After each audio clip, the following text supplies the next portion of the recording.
Copa do Mundo é muito mais que futebol. Ela movimenta bilhões de dólares e uma única imagem pode valer milhões. Um gol pode mudar contratos. Uma comemoração pode vender camisas para o resto do mundo inteiro. E quando tanto dinheiro está envolvido, uma pergunta inevitável aparece. Será que todas as decisões são tomadas apenas dentro de campo? Porque enquanto a seleção brasileira busca mais um título mundial, um dos maiores talentos do país ainda continua no banco de reservas. E foi justamente aí que nasceu uma das discussões mais polêmicas dessa Copa.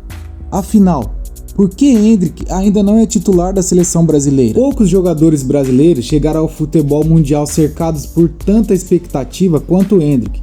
Ainda adolescente, ele chamou a atenção do planeta, foi vendido ao Real Madrid, virou manchete na Europa e passou a ser tratado como uma das maiores promessas do futebol mundial. Mas agora, em um dos momentos mais importantes da sua carreira, uma Copa do Mundo, o roteiro não está sendo como todos imaginavam. Enquanto toda a torcida brasileira pede sua presença entre os titulares, Endrick continua recebendo poucos minutos. E quanto mais isso acontece, mais uma teoria começa a ganhar força. E uma teoria que não envolve somente futebol. Ela envolve marcas, patrocínio e muito dinheiro. Para entender essa teoria, precisamos primeiro entender o tamanho da Nike dentro da seleção brasileira. A parceria começou em 1996 e desde então a empresa americana se tornou a fornecedora oficial da seleção. Em dezembro de 2024, a CBF renovou o acordo até 2038. Segundo informações divulgadas pelo GE, o novo contrato prevê pagamentos fixos de aproximadamente 100 milhões de dólares por ano, além de bônus, royalties e receitas variáveis, que podem elevar os ganhos para algo próximo de R$ 1 bilhão anuais. Estamos falando do maior contrato da história da CBF. Ao final desse vínculo, a Nike terá completado simplesmente 4 décadas vestindo a camisa da seleção brasileira. Ou seja, aqui não estamos mais falando apenas de um patrocinador. Estamos falando de uma parceira histórica. E é justamente aqui que aparece o detalhe que alimenta toda essa discussão. Porque Endrick não é patrocinado pela Nike. Ele escolheu outro caminho, a New Balance. Uma marca muito menor quando comparada às gigantes que dominam o futebol mundial, mas que vem investindo pesado para crescer. E encontrou em Endrick uma oportunidade única. Para a New Balance, ele não é apenas mais um atleta. Ele é um projeto global. Um possível rosto da marca para a próxima geração. E foi aí que muitos torcedores começaram a juntar as peças. De um lado, a principal estrela jovem da New Balance. Do outro, uma seleção que possui uma das maiores relações comerciais com a Nike. Coincidência ou existe algo além disso? A verdade é que essa suspeita não surgiu do nada. O futebol brasileiro tem um histórico que ajuda a explicar toda essa desconfiança.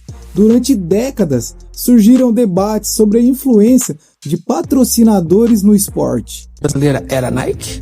Se eu vou estar num clube que estou de Adidas, eu não vou estar na primeira página. Eu vou ter que ficar lá atrás. Talvez o exemplo mais famoso continua sendo a Copa de 98, quando o caso Ronaldo gerou teorias, investigações e questionamentos que ainda permanecem vivos até hoje no imaginário popular. Mesmo sem provas concretas de interferência comercial, aquela história deixou uma marca. Ela ensinou uma geração inteira de torcedores a desconfiar dos bastidores. E por isso, quando um fenômeno como o Endrick fica no banco, a imaginação do torcedor entra em ação. Mas existe um problema nessa teoria. Ela esbarra em uma pergunta muito importante. Onde estão as provas? Até hoje não existe nenhuma evidência que mostre a interferência da Nike na escalação da seleção brasileira. Nenhuma reportagem apresentou documentos, nenhum dirigente confirmou a tal pressão e nenhum treinador fez qualquer declaração nesse sentido. Caso Endrick pode ter uma explicação muito mais simples, questões táticas, preferência do treinador e até hierarquia. Muitos jogadores demoram para conquistar espaço na seleção e talvez esse seja apenas um desses casos. Talvez Endrick esteja no banco apenas por uma decisão técnica e o treinador realmente acredite que ainda não está no momento dele. E toda essa história seja apenas uma coincidência. Mas existe um fato impossível de ignorar. Quanto mais tempo um dos maiores talentos do Brasil permanecer fora do time titular, mais essa teoria continuará crescendo. Porque no futebol moderno, nem sempre o que acontece dentro de campo é o suficiente para explicar tudo que o torcedor vê. Agora eu quero saber a sua opinião. Se Endrick fosse patrocinado pela Nike, essa discussão existiria? Ou estamos diante de uma teoria criada pela ansiedade da torcida? Comenta aqui embaixo, porque essa é uma conversa que ainda está longe de terminar. E lembrando, se você gosta de análise simples, direta e sem passar pano, se inscreve no canal e um abraço.